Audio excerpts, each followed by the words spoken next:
Representative Matt Gaetz has brought a motion to vacate Kevin McCarthy as House Speaker. This was broadcast, I guess, yesterday on C-SPAN. You could see here's the audio from that moment. For what purpose does the gentleman from Florida seek recognition? Advise to extend my remarks. Without objection, the gentleman is recognized for 1 minute. Mr. Speaker, pursuant to Clause 2A1 of Rule 9, I rise to give notice of my intent to raise a question of the privileges of the House. Does the gentleman first yield back his 1 minute speech? I do.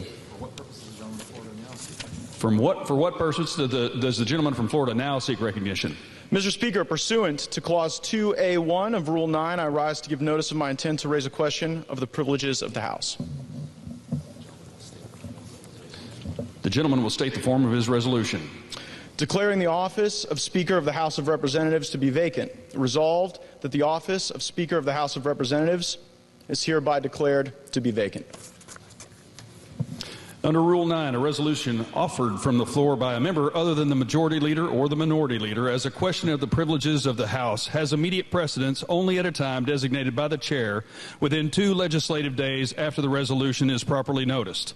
Pending that designation, the form of the resolution noticed by the gentleman from Florida will appear in the record at this point. The chair will not at this point determine whether the resolution constitutes a question of privilege. That determination will be made at the time designated for consideration of the resolution. Representative Matt Gaetz from Florida raising a resolution to declare the office of the Speaker of the House to be vacant. Now speaking outside of the Congress, a reporter asked him a question about whether or not he's worried about throwing the institution of the House into chaos. And he said, no, not particularly. Worried about throwing this institution into chaos, paralyzing an institution that your party runs. You know what I think paralyzes us? Continuing to govern by continuing resolution and omnibus. You know what I think throws this institution into chaos? Marching us toward the dollar not being the global reserve currency anymore. You talk about chaos as if it's me forcing a few votes and filing a few motions. Real chaos is when the American people have to go through the austerity that is coming if we continue to have $2 trillion annual deficits. You don't know chaos until you've seen where this Congress and this uniparty is bringing us. Chaos is not forcing us. Now, is there anything he said there that doesn't make perfect sense? We cannot continue to run trillion-dollar deficits, and we cannot continue to govern through one continuing resolution after another. I said it yesterday. I'm going to say it again. When are we going to get some real leadership? When are we going to have people on both sides of the aisle stand up and say, we need a balanced budget, and we need it now. We need it yesterday. We need to get our spending under control. We need to get our house in order. When is someone going to be the adult in the room and stand up and say, well, it sounds to me like Gaetz is saying that, is look, it's about time that we all stood up and acted like adults and did our job and do what we need to do and get our house in order. And by our house, I mean our country. Is there anything he said there that you can really disagree with? I mean, it really comes down to, again, look at it like you would your own household. If you're sitting there in your household and you've got a big pile of debt over here on the left racked up and a not so big pile of income on the right racked up, you have 2 choices. You can continue to pile on the debt and make the problem worse, or you can stop the bleeding and start working on whittling down the debt. And over a period of time, and hopefully not a very long one, you get you get your house in order. You get things in order. That's all he's really saying about this, is that McCarthy's not leading us, not the way that he should. He's not being the leader we need. He's not doing the job we need him to do. And he's right. Republicans have a 4 or 5 seat majority. I think it's a 4-seat majority in the House. They don't hold a majority in the Senate. Not yet. And so it's difficult to get some things done. But you cannot continue to just capitulate all the time. You can't. At some point, you have to force the right things to happen. And we're not seeing that.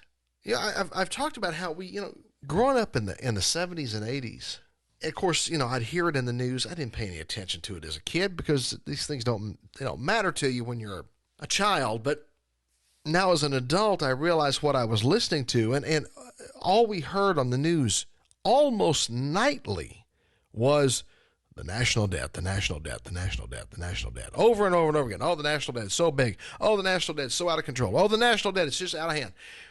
Then all of a sudden one day, not really all of a sudden, but over a period of time, it became less and less important. And in the last, 10, 15 years, 20 years, has it really been a topic? No, it hasn't. It hasn't been a topic. It hasn't been anything anyone's been really critically concerned about. What are we doing? What are we doing about it? Well, we're not doing anything about it. We're not doing anything to make it better. We're not doing anything to stop the bleeding. We're not doing anything to get our house in order, really. And you've got people, both Republicans and Democrats both, who just seem to be playing their own little game over here with no real regard for you and I, for no real regard for our future. What comes next? What do we do 20 years, 25, 30, 40, 50 years down the road? 50 years down the road, I'm not going to be here to worry about it. I might be, but I'm going to be 102, and I'm probably not going to be concerned with any of it anymore.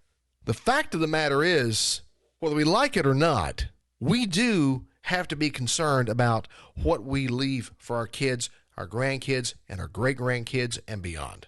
If you really, really, truly love this country, if you really, truly love this republic, if you really, truly want to see it preserved, then you have to be concerned about a lot of things.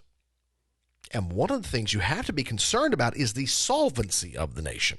You have to be concerned about where we're going to be financially. You keep hearing this talk about a big reset, and that reset is underway. I don't think that reset's going to involve the total forgiveness of $33 trillion in national debt. And then when you look at the unfunded mandates and all the future stuff that's coming toward us, we're well into the $120+ trillion range. It's beyond unmanageable now. It's beyond unimaginable. Can you even wrap your head around $33 trillion, much less $120+ trillion? Can you even wrap your head around that? I can't. I can't even really envision what that really looks like. And we're being told over and over again that these trillion-dollar deficits and this constant, we're not sure if we're going to be able to pay the bills in the next 30 days or 90 days or whatever. Oh, we're going to shut down the government. People are sick and tired. People who care, those of us who are concerned, who are worried about what we're going to leave for our kids, our grandkids, our great-grandkids, where this republic is going to be in 30 years, 40 years, 50 years. Those of us who are really concerned about that, we're sick of hearing the excuses. I haven't seen enough of Kevin McCarthy yet to know if he's really the right leadership for the House of Representatives or not. And at this point, I don't care. I just want people to be adults in the room and stand up and admit that we've got a problem and we need to fix our problem. Now let's get to work addressing our problems. And one of our problems is we have spent ourselves into oblivion. It's fine to want to have nice things. It's fine to want to have stuff. You got to pay for it. And it doesn't matter whether it's on a personal level. It doesn't matter what level of government we're talking about. Local, county, state, federal. Doesn't matter. Now at the federal level, the spending is just unimaginably stupid, bloated, and out of control. Obviously it is. We talk about it at the federal level. They talk in terms of billions of dollars like it's nothing. Like it's nothing major. I mean, again, to put it on terms that make sense to you and I, it's the equivalent of you and your spouse sitting around staring at $500,000 in debt and the foreclosure of your home and the repossession of your vehicles, and you're sitting there having a conversation about taking a cruise to the Mediterranean. Would you really be having that conversation faced with all of that other stuff? No, you wouldn't. In real life, in the real world, in your household, in your life, you would not be talking about, hey, gosh, the whole place is a giant dumpster fire. Let's go on vacation. Nobody does that. Nobody with a brain, nobody with any ounce of common sense does that, ever. But that's exactly what the federal government is doing. There's a dumpster fire. And they're talking about taking the Mediterranean vacation. No. It's not how that works. I get where Gaetz is going with this. I do. I totally get it. And I frankly appreciate his attempt and his motivation. I don't think it's going to go anywhere, but he's making a statement that so many others are afraid to make. And that is, we've got to start acting like adults. We got a problem. We got to fix it. It's time to stop pretending that it's not a problem.